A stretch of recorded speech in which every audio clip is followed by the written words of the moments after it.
Hello and welcome to a new game called Ox Rox. This was supposed to be back on Friday as a Freebie Friday, as this is a free game on Steam.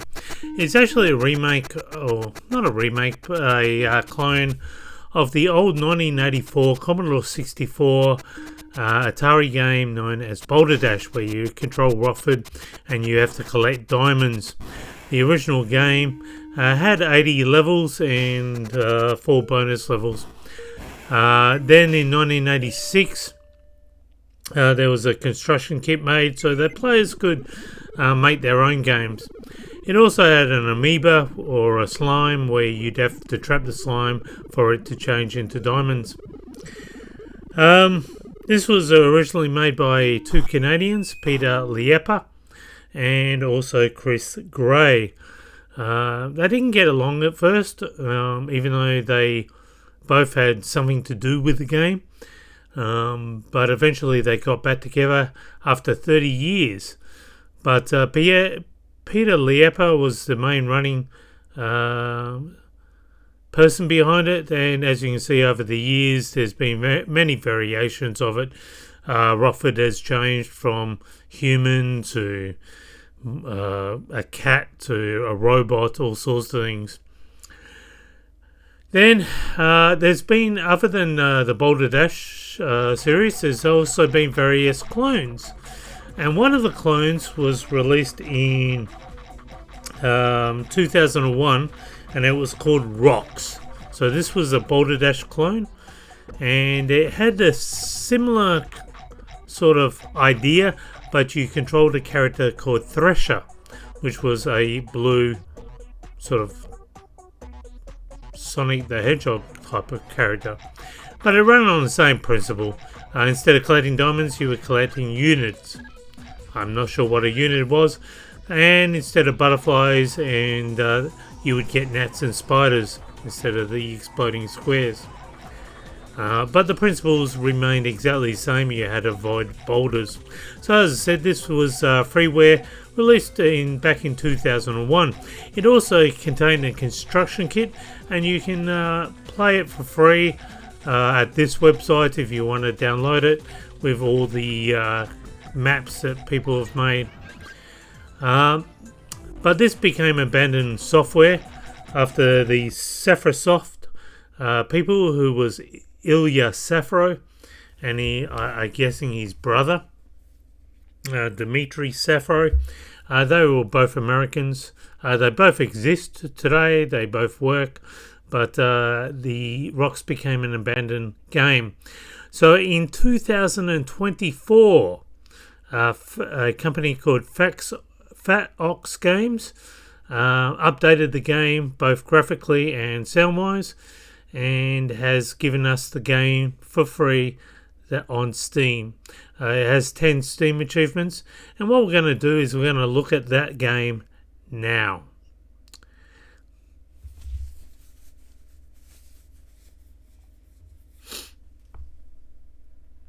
So one thing I wish I knew in the beginning, you can change the game speed in settings. This is how basically Zubin gets all his speedrun achievements.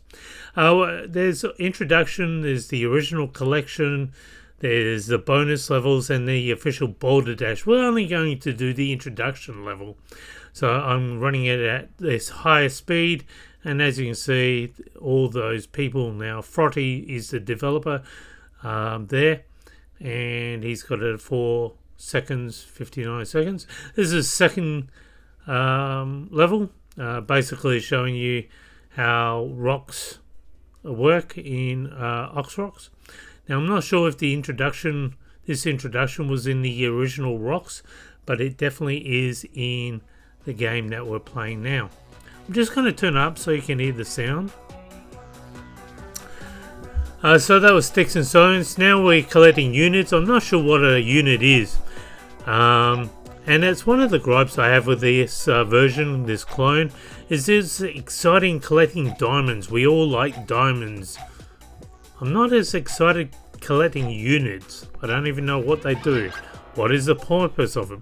But having said that, if you explode into a bunch of units. Now we have shielded units where you have to drop something on it for it to convert into a unit. So that shows us another mechanic. The other difference with Boulder Dash, here we learned that you can press spacebar and collect a item, a unit, in the space below or adjacent to you without moving into that space. That was in the original Boulder Dash 2.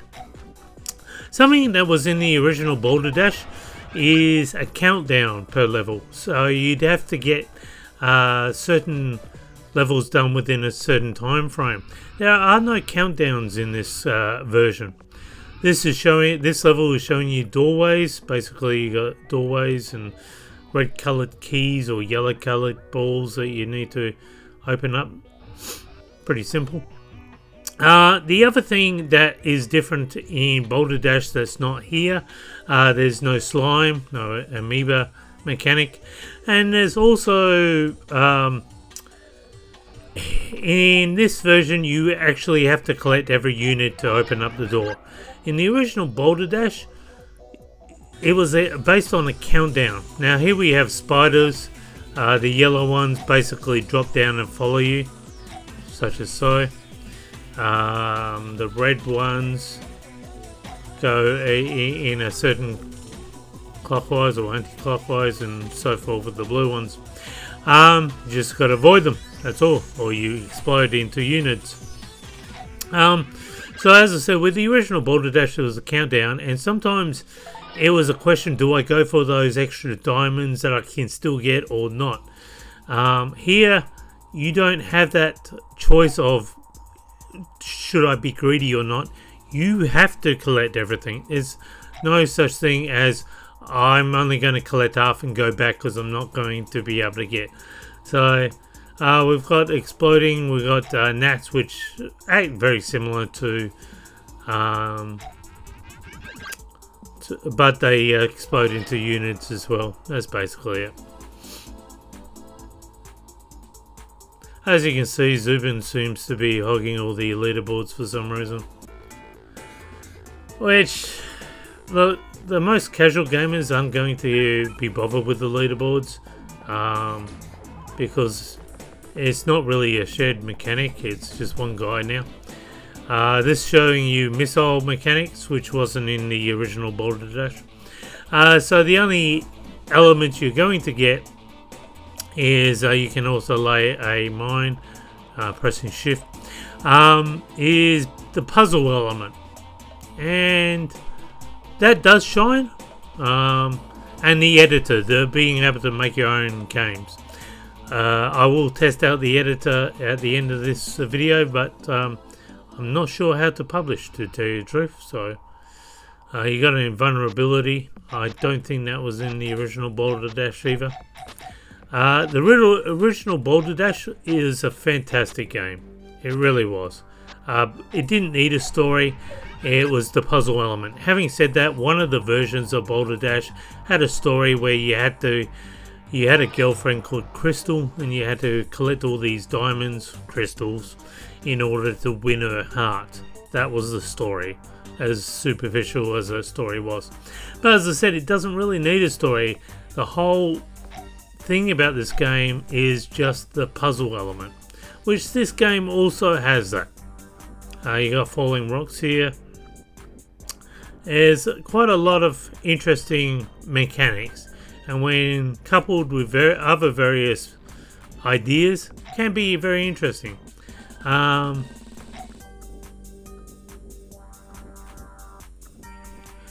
with the two, you'll notice I'm actually going slower because the 200 times 2 was just too fast. Having said that, even Zubin can be beaten. This game is very easy to speed hack. If I wanted to, I could speed hack it and go 10 times faster. But I'm not going to, but that just goes to show you. Now I'm guessing the developer has done a mechanic that does stop that, and I'll show that at the end of the video too. So this is graduation. This is, I guess, the biggest level of the introduction. There's 11 levels all up in the introduction. This is just seeing if you can get all the different various mechanics now. Evidently, this was probably these levels were probably invented by Frotty. And as you can see, I easily blew myself up then, and that's how easy it is. I forgot that the nets explode into units, and if anything falls on top of your head, whether it's a unit, whether it's a boulder or anything, you will die. You'll just restart and go back. So that's it. I believe all the achievements unlock, though I haven't got them all yet.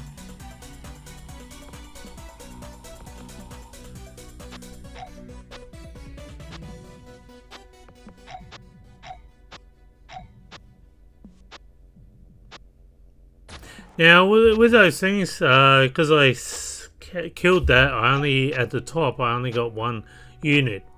The game sort of understands that, and so the requirement is just one extra unit. If I exploded it halfway, I might get 2 or 3 units. The game would then add those units as a requirement to get. Here's a automatic blaster, which we need to stay away from.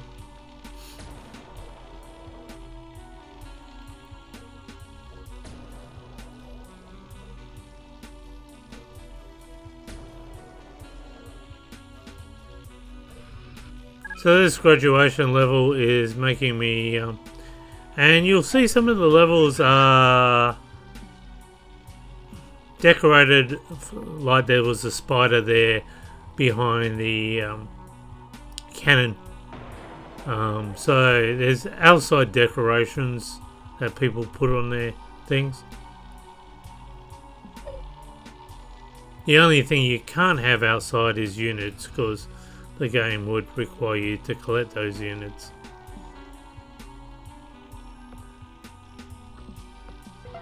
And that's it. That's the complete graduation. So if you want to play this, again, it's on Steam, free. This is Ox Games. They've made 2 games all up. That's the construction kit that they have. So that comes with Ox Rox. They've also made a chess game as well, but that's not on Steam. These are the 2 developers. Carrie, that's actually his, his real name. If we click on the GitHub, it will show us. He's a pretty open guy.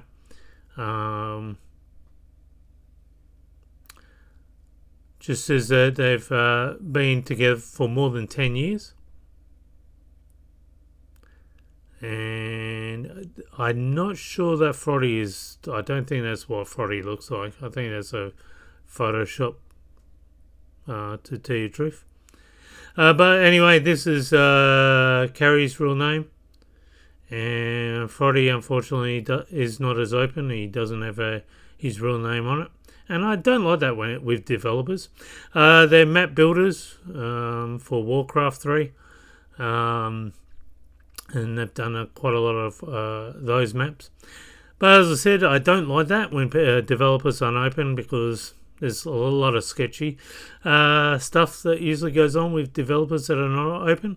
That's their logo with fat ox as the horns. This is Frotty's YouTube channel, and if you see, his last name is Zaoldiak, which is Polynesian, which it says he comes from Tonga, and I've seen other references to say that he's actually from Tonga. But he is also German, so he's probably an immigrant that's now in Germany. This Rox was, as you remember, was made by Saffrasoft. This was, even though it became an abandoned ware, Saffrasoft was originally going to make a sequel, and there was a demo. I can't seem to locate this demo anymore. This is a guy called Zubin playing it, but as you can see with the sequel, it looked like you can control 2 It had the same mechanics, but it looks like you could control two. What do you call them again? I've forgotten the name of these guys now. Purple Sonic the Hedgehog Threshers. That's right. And the visuals were a little bit more different. There was also a mechanic where you can go off one side and come on the other, or similar to Pac-Man, I guess. And that might have played a role, like you could maybe explode a boulder on one, or explode a barrel on one side, and it would have an effect on the other side. But there was also these levels where you could collect things as well on a borderless background. So it seems like there was various ideas that they were playing around with here. And the boulders look a bit different too. And the sound, no music as I could understand. And I'm not sure what's going on here, whether that was a bonus level or what else. But this was what Rox 2 was going to be like. Now what I've done is I've actually gone into the game and I've created my own levels. So this is a level I've created, a puzzle. And it's actually quite confusing. There's only one way of solving this. I'm playing on the notion that certain things can't be exploded. The other thing I'm playing on is the fact that you need to be a boundary. So you've got to, the idea is to crack that shielded unit open, and for that to happen you've got to be the boundary so that it definitely drops on that side.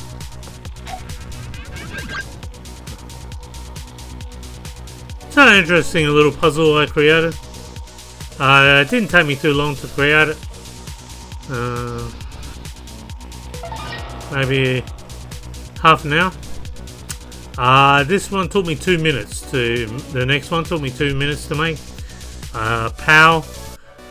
It's just on the basis. I'm playing around on the basis that there's only certain walls that can be exploded, and I'm playing on the fact that you actually have to dodge the units as they fall. So that's the two things it tests you on. And that was it. I had a bit of fun creating that though. So if I learn how to publish it, you'll be able to play that. I thought this was funny. I am your father. No! Bit of Star Wars reference there. And as I said on their Discord, he has an app, so every time you play the game, when you've beaten a level, it'll show up on their Discord. So I'm guessing that's an easy way for Frotty to analyze for cheaters. I'm assuming that's the only way they're doing that. I'm not sure what black magic app they're using. But anyway, that's the end of Freebie Friday. Fat Ox Rox, a clone of Boulderdash, completely free on Steam. Hope you enjoyed yourself. Until next time, bye for now.